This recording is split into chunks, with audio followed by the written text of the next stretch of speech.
ഏഷ്യയിലെ ഏറ്റവും വലിയ കൗമാര കലാമേളയായി വളർന്ന കേരള സ്കൂൾ കലോത്സവത്തിന് അരങ്ങുണരാൻ ഇനി മണിക്കൂറുകൾ മാത്രം. ആദ്യ പതിപ്പിൽ നിന്നും 63ാം പതിപ്പിലേക്ക് എത്തുമ്പോൾ കലോത്സവം പിന്നിട്ട നാൾവഴികൾ ഏറെയാണ്. 63ാമത് സ്കൂൾ കലോത്സവത്തിന് തലസ്ഥാനമായ തിരുവനന്തപുരത്ത് അരങ്ങുണരാൻ ഇനി 2 നാളുകൾ മാത്രം. 1956-ൽ ഡൽഹി സർവകലാശാല നടത്തിയ കലാമേളയിൽ നിന്നും ആശയം ഉൾക്കൊണ്ട് 1957 ജനുവരി 26-നാണ് ഏഷ്യയിലെ ഏറ്റവും വലിയ കൌമാര കലാമേളയായി വളർന്ന സ്കൂൾ കലോത്സവത്തിന് കേരളത്തിൽ തുടക്കമാവുന്നത്. അന്നത്തെ വിദ്യാഭ്യാസ മന്ത്രി ജോസഫ് മുണ്ടശ്ശേരിയുടെ നിർദ്ദേശപ്രകാരമാണ് വിദ്യാഭ്യാസ ഡയറക്ടർ CS വെങ്കടേശ്വരൻ, വിദ്യാഭ്യാസ ഡെപ്യൂട്ടി ഡയറക്ടർ രാമവർമ്മ അപ്പൻ തമ്പുരാൻ, പ്രഥമാധ്യാപകൻ ഗണേഷ് അയ്യർ തുടങ്ങിയവർ ആദ്യ കലോത്സവത്തിന്റെ സംഘാടക സമിതി രൂപവൽക്കരിക്കുന്നത്. മേളയുടെ നടത്തിപ്പിന്റെ ചുമതല രാമവർമ്മയ്ക്കായിരുന്നു. കേരള സ്കൂൾ യുവജനോത്സവം എന്ന പേരിൽ ഒരൊറ്റ ദിവസമായിരുന്നു കലോത്സവത്തിന്റെ ആദ്യ പതിപ്പ് അരങ്ങേറിയത്. 1957 ജനുവരി 26 നടന്ന പ്രഥമ പതിപ്പിന് എറണാകുളം SRV ഗേൾസ് ഹൈസ്കൂൾ വേദിയായി.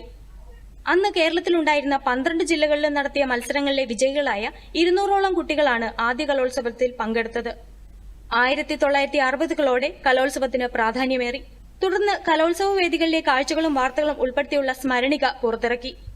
1970കളോടെ യുവജനോത്സവ ഗാനം ഉൾപ്പെടെയുള്ളവയും കലോത്സവത്തിന്റെ ഭാഗമായി. പാലായിൽ നടന്ന പതിപ്പിൽ വർണ്ണാഭമായ വിളംബര ഘോഷയാത്രയും ഉൾപ്പെടുത്തി. 1986-ൽ ഹൈസ്കൂൾ തലത്തിൽ ഏറ്റവും കൂടുതൽ പോയിന്റ് നേടുന്ന റവന്യൂ ജില്ലയ്ക്ക് സ്വർണ്ണക്കപ്പും ഏറ്റവും കൂടുതൽ വ്യക്തിഗത പോയിന്റുകൾ നേടുന്ന ആൺകുട്ടിക്ക് കലാപ്രതിഭാ പട്ടവും പെൺകുട്ടിക്ക് കലാതിലക പട്ടവും നൽകി തുടങ്ങി. ചലച്ചിത്ര താരം വിനീത് ആദ്യത്തെ കലാപ്രതിഭാ പട്ടം കരസ്ഥമാക്കിയപ്പോൾ പൊന്നമ്പള്ളി അരവിന്ദ് കലാതിലകമായി. 2009-ൽ കേരള സ്കൂൾ യുവജനോത്സവം എന്ന പേര് കേരള സ്കൂൾ കലോത്സവം എന്ന് പരിഷ്കരിക്കുകയും ചെയ്തു.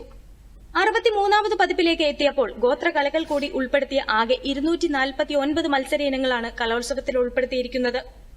മംഗലം കളി, ഇരുള നൃത്തം, പണിയ നൃത്തം, മലപുലിയ ആട്ടം, പളിയ നൃത്തം എന്നിവയാണ് പുതുതായി ഉൾപ്പെടുത്തിയിരിക്കുന്നത്.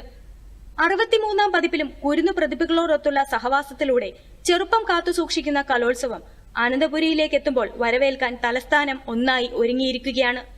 News desk, Doordarshan.